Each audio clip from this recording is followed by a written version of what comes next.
Hello and welcome to my new video. It was a long time, but I'm here and I'm actually with a great news. Today we'll announce the selling of the new safe light NordicLab SL2.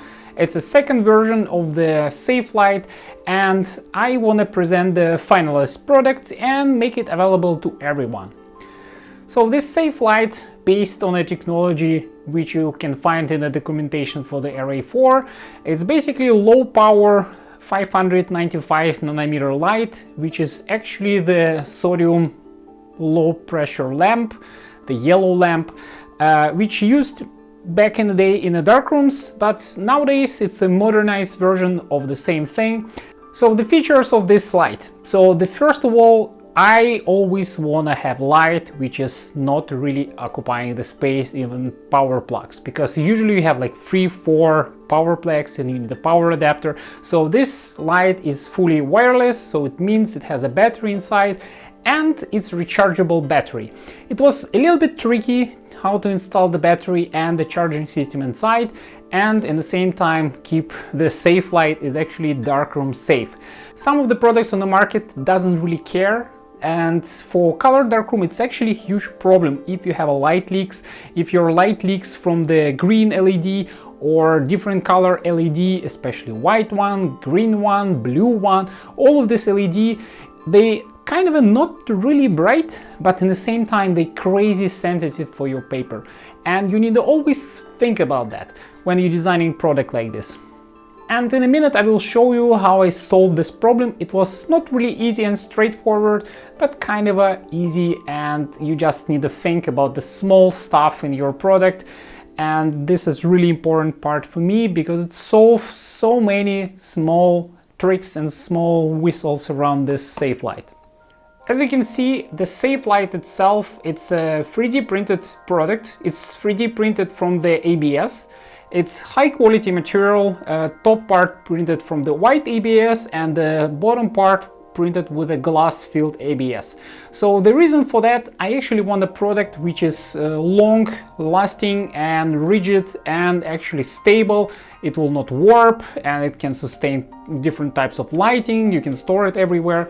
And it's quite nice, so it has a small button on the front, which is touch button, which you can press and decrease power of your safe light.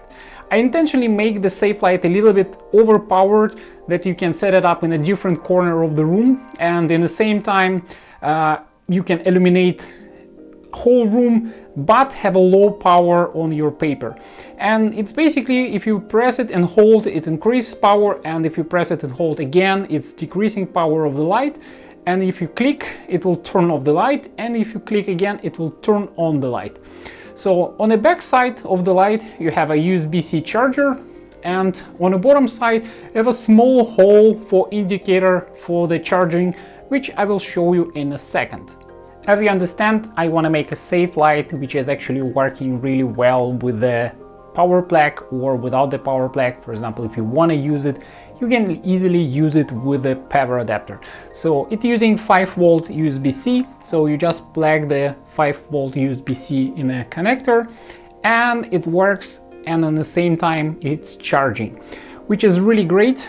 And if you see on the bottom light here in the hole, you have red indicator light. It's really dim and it's really practical, and when the thing is charged you will see that this light is green, so it means you can unplug it and use it for a relatively long period of time, because LED is kind of a low power, and for this type of application it's really great.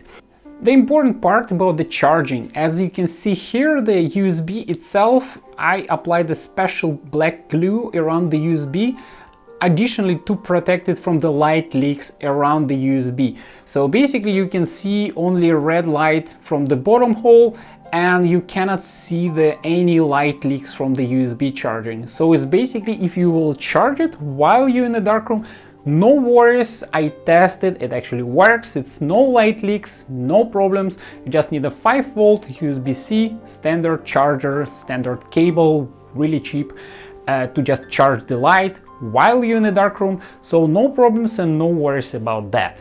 So on the bottom side you also have these soft pads, and these soft pads I really like them, but I'm thinking maybe I will switch them in future to some silicone pads to not slide it off. It's just a preference.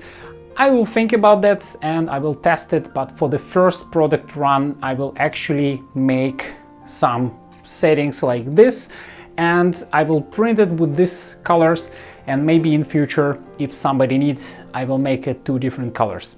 Additionally, I have an option to do the safe light with a red color, but actually it's really interesting because the Darkroom for the black and white also should work with this light, because it's 595 nanometers, and this is literally cut line of the black and white paper. And in reality, if the sodium discharge lamp works for black and white, this light also should work.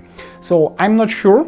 If somebody have in the comments put some notes about that, I will be really glad to hear that, because I can easily make it with a red color with a really quality made LEDs, and you can just select it when you purchase it.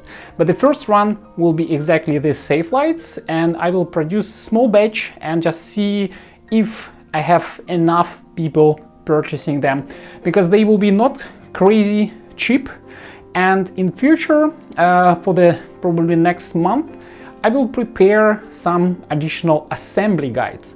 So you basically can take and buy full assembly guide and the drawings and the CAD models for this particular light. I can list where you can source the components, how you can assemble that, and you can print it with the modern printers.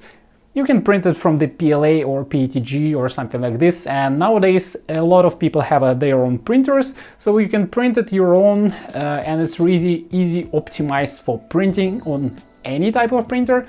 I'm using really expensive industrial printer, but you can also use your home printer. It doesn't really matter. It's just tedious process, because nevertheless that it looks a little bit easy from outside, it's a lot of components and parts inside involved if you don't want to take and make crazy simple, not repairable, not long lasting safe light. And as I said, idea about this safe light, I wanted to serve you for years and years and years, and if the battery is dying, you can easily buy a new one. And it's a standard battery inside. You can unscrew the screws from the bottom, and you can replace the battery in future with easily resoldering the battery to the connectors. No problem whatsoever, and the rest of the components should actually last more or less forever. And now let's test the safe light and how it works. I purposely made it a little bit more power than it should be. So the light itself kind of works on the lowest settings possible, so it prolongs the battery life, and at the same time you have a power gap, so you can make it much more brighter if you have a big room and you work for the big projects. So the light itself printed from the ABS, as I said, so it's quite rigid and quite good looking. I tried to print the base from the a little bit textured material that is really nice to handle.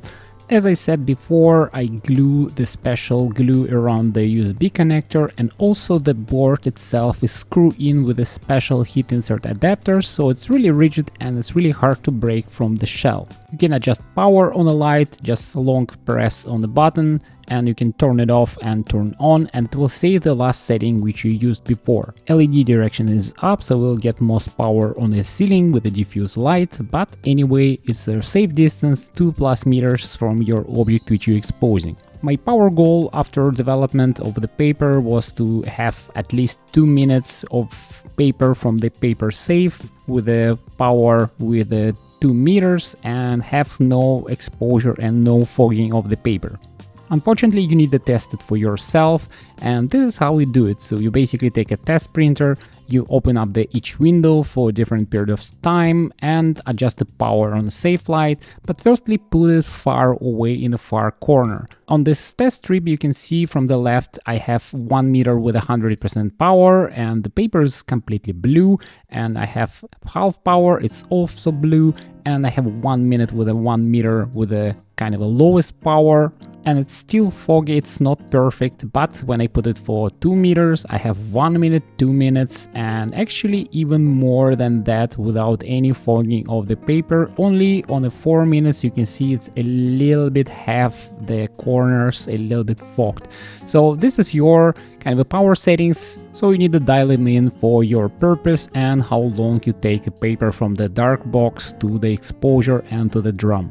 So, and in principle, I don't really have a big margin of this safe light. It's quite tedious process, semi-manual to assembly, and I don't really want to scale it up and outsource it because the market is really small. So if you want to share it, or if you want to make a present for your friend, or if you want to send the links to someone or post it on Reddit about this safe light, you always welcome to do that. I'm actually will be crazy glad to have support, to have your criticism, to actually post the videos how it works and communicate with me also through the coffee when you buy the safe light. How do you like it, what you don't like, because in future it will be additional revisions of the safe light probably, and if I have enough, it probably will be the next version of the safe light, maybe not 3D printed, maybe made it from brass, maybe made from the glass and brass metal body. And it's really inspiring for me because back in the day when I have a roller and don't really have a space for the full darkroom, this thing actually saves the power socket, which usually you have like 1 or 2 in your bathroom, and you can set it up and maybe you can just enjoy to put it somewhere in like 1 or 2 meter proximity from you, and you will see your first kind of a navigation, especially in tight spaces. So I think it's really important. So once again, thank you everyone who supported my channel for so long time. And at the same time, you finally get something which you can hold in hand. I'm really happy to present your new product, and stay tuned. I'm actually quite ambitious at the moment, and I have a lot of interesting plans for the darkroom, and I probably will take much harder and much bigger problem for the darkroom as a next step. Stay tuned. I will post rarely on YouTube, but in the same time, I'm still working, I'm still inspired, and I'm still printing. Thank you for watching, and see you in the next videos. Bye.